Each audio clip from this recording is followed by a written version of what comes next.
നിങ്ങളുണ്ടോ ഡാൻസിന്? ഇല്ല ഞങ്ങളൊന്നുമില്ല. ഞങ്ങളെ ജസ്റ്റ് ചിയർ ചെയ്യാൻ വേണ്ടി ഒരു സപ്പോർട്ടിങ് ആയിട്ട് അവിടെ നിൽക്കും, അത്രേ. എടാ ഈ സൂപ്പർ സീനിയേഴ്സേ നിങ്ങളെ പിടിച്ച സ്റ്റേജൊക്കെ വൃത്തിയാക്കാൻ നടത്തിയിരിക്കണ വല്ല പണിഷ്മെന്റ് വല്ലതും ആണോ? എന്തൊരു പണിഷ്മെന്റ് എന്ന്? അവര് സീനിയേഴ്സ്, നമ്മളും സീനിയേഴ്സ് ആണല്ലോ. അവന്മാർ അല്ല, ആ ചേട്ടന്മാർ പറഞ്ഞു അവർക്ക് നിൽക്കാൻ ഒരു സപ്പോർട്ടിന് വേണ്ടി നിൽക്കാൻ പറഞ്ഞതുകൊണ്ട് ഞങ്ങൾ നിൽക്കുന്നു. സിമ്പിൾ കഴിഞ്ഞ്. അവരുടെ ഗ്രൂപ്പിൽ നമ്മളും കൂടെ വേണമെന്ന് പറഞ്ഞു. നീ കണ്ടായിരുന്നോ അവരുടെ ഡാൻസ്? നീ അവരുടെ ഡാൻസ് നീ കണ്ടായിരുന്നോ?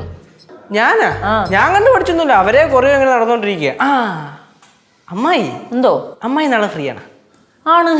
അല്ല, അങ്ങനെയാണെങ്കിൽ നമുക്ക് 2 ടിപ്സ് പറഞ്ഞു തരാൻ വേണ്ടിയിട്ടേ. എന്നാ ഒരു കാര്യം ചെയ്യ്, ചേട്ടനും ചേച്ചിക്കും പ്രശ്നമില്ലെങ്കിൽ നീ അവരെ ഇങ്ങോട്ട് വിളി, നമുക്ക് ഇവിടെ ചെയ്യാം. എന്തോരാണ് ചേച്ചി? ചേട്ടാ എന്തോരാണ്? എനിക്കെന്താ പ്രശ്നം? നീ കൊണ്ട് വാടേ. വേണ്ട വേണ്ട വേണ്ട, ഈ വയസ്സാകാലത്ത് നീ അച്ഛനെ കൊണ്ട് അവരെ കൊച്ചു പിള്ളേരോട് ഡാൻസ് കളിക്കാനൊന്നും കൊണ്ടുവന്ന് നിൽക്കണ്ട.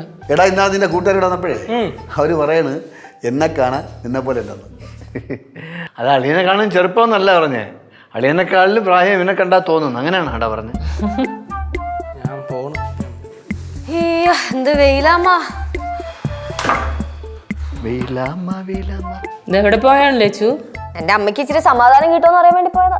ഓ, കിട്ടിയോ? തരാൻ പറ്റുമോ? എന്നിട്ട് ഏകദേശം എത്ര കിലോ കിട്ടി? ഏകദേശം എത്ര കിലോ സമാധാനം കിട്ടി? അത്യാവശ്യം നല്ലോണം കിട്ടിയിട്ടുണ്ട് അമ്മ. ഞാൻ പാറുവിന്റെ മറ്റേ മായ ടീച്ചറും ദിവ്യ ടീച്ചറൊക്കെ ഉണ്ടല്ലോ, അവരെ കാണാൻ പോയതാ. ആണോ? എന്നിട്ട് അമ്മയുടെ പേടി എന്താന്നൊക്കെ എനിക്ക് മനസ്സിലായി. പാറുവിന് ഫോക്കസ് ചെയ്യാൻ പറ്റാത്തതിന്റെ കാര്യം അമ്മ എന്താ വിചാരിച്ച അവൾക്ക് വല്ല ADD ആണെന്നാ. ADD, attention deficit disorder. അതായത് ഒരു പെർട്ടിക്കുലർ തിങ്ങിലേക്ക് ഒരാൾക്ക് ഫോക്കസ് ചെയ്യാൻ പറ്റാത്തൊരവസ്ഥ. എനിക്കറിയായിരുന്നു, ഞാൻ ചുമ്മാ ചോദിച്ചത്. അതൊന്ന് വിശദമായി പറഞ്ഞു കൊടുക്കുക. തന്നെ ഒരാളൊരു കാര്യം ചെയ്യുമ്പോൾ കംപ്ലീറ്റ് ആയിട്ടുള്ള ഒരു ഫോക്കസ് ആയിട്ട് കൊടുക്കാൻ പറ്റുന്നില്ല, ആ ഒരു അവസ്ഥയാണ്. ഇപ്പൊ പാറു ചേച്ചി വിചാരിക്കണ പാറുവിന് ADD ആണെന്ന് വെച്ച് കഴിഞ്ഞാൽ നമുക്ക് പഠിത്തത്തിൽ കൂടുതൽ കോൺസെൻട്രേറ്റ് ചെയ്യാൻ പറ്റുന്നില്ല എന്നുള്ളതിനാണ് പറയണത്. എന്തെങ്കിലും സ്വപ്നം കണ്ടുകൊണ്ടിരിക്കുക അല്ലേ? അതെ, സോൺ ഔട്ട് ആയി പോവുക. അതായത് നമുക്ക് ഒരു കാര്യത്തിൽ ഒന്ന് ഫോക്കസ് ചെയ്യാൻ പറ്റും. ടീച്ചർ പറയുന്ന വർക്ക് കൃത്യമായ സമയത്ത് ചെയ്തു കൊടുക്കാതിരിക്കുക. അവള് കൊച്ചല്ലേ അളിയ? ആണെങ്കിലും കുട്ടികളിൽ ചില ബുദ്ധിമുട്ടുകളുണ്ടാകും. പിന്നെ മാതാപിതാക്കൾ തക്ക സമയത്ത് ഇടപെട്ട് കഴിഞ്ഞാൽ ഓക്കെ ആവും.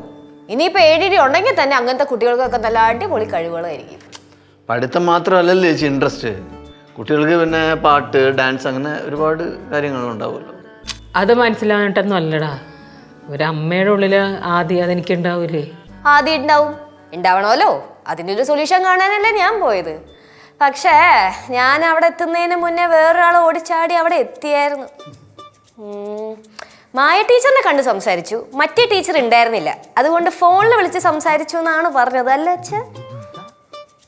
ചേച്ചി അവൾക്ക് ഇഷ്ടപ്പെടുന്ന രീതി പഠിപ്പിച്ച അവൾ ശ്രദ്ധിച്ചിരുന്നോളും. അതിപ്പം കണ്ടിട്ടില്ലേ, ചിലവർ പറയുന്ന കാര്യങ്ങൾ നമുക്ക് പെട്ടെന്ന് മനസ്സിലാവും, ചിലവർ പറയുന്ന കാര്യങ്ങൾ നമുക്ക് എത്ര പറഞ്ഞാലും മനസ്സിലാവൂല. അതുപോലെ അപ്പൊ പേടിക്കണ്ട എന്നാണ് എല്ലാരും പറയുന്നത്. അമ്മ, ടീച്ചറിനൊക്കെ പാറുവിനെ പറ്റി എന്താ അഭിപ്രായം എന്ന് അറിയോ? എന്നിട്ട് ഈ മായ ടീച്ചർ എന്തിനാണ് എൻ്റെ അടുത്ത് ഇങ്ങനെയൊക്കെ പറഞ്ഞ് ടെൻഷൻ ആക്കിയത്? എങ്ങനെ പറയാതിരിക്കും, നോൺ സ്റ്റോപ്പ് വർത്താനം, മഹാവായാടിയാന്നാ പറഞ്ഞത്. നമ്മുടെ ഇടയിൽ നിന്നല്ല പറഞ്ഞത്, കുറ്റം പറയാൻ പറ്റൂല. അല്ല ബാലു, നിങ്ങൾ ഈ പാറുവിന്റെ ടീച്ചറിനെ കാണാൻ പോയപ്പോ എന്നോട് പറയാണ്ടിരുന്നെന്താ? അതേ, എൻ്റെ പിള്ളേർക്ക് എന്ത് പ്രശ്നം വന്നാലും എന്ത് ആവശ്യം ഉണ്ടെങ്കിലും എന്ത് ചെയ്യണം, ഈ ബാലുവിന് നന്നായിട്ട്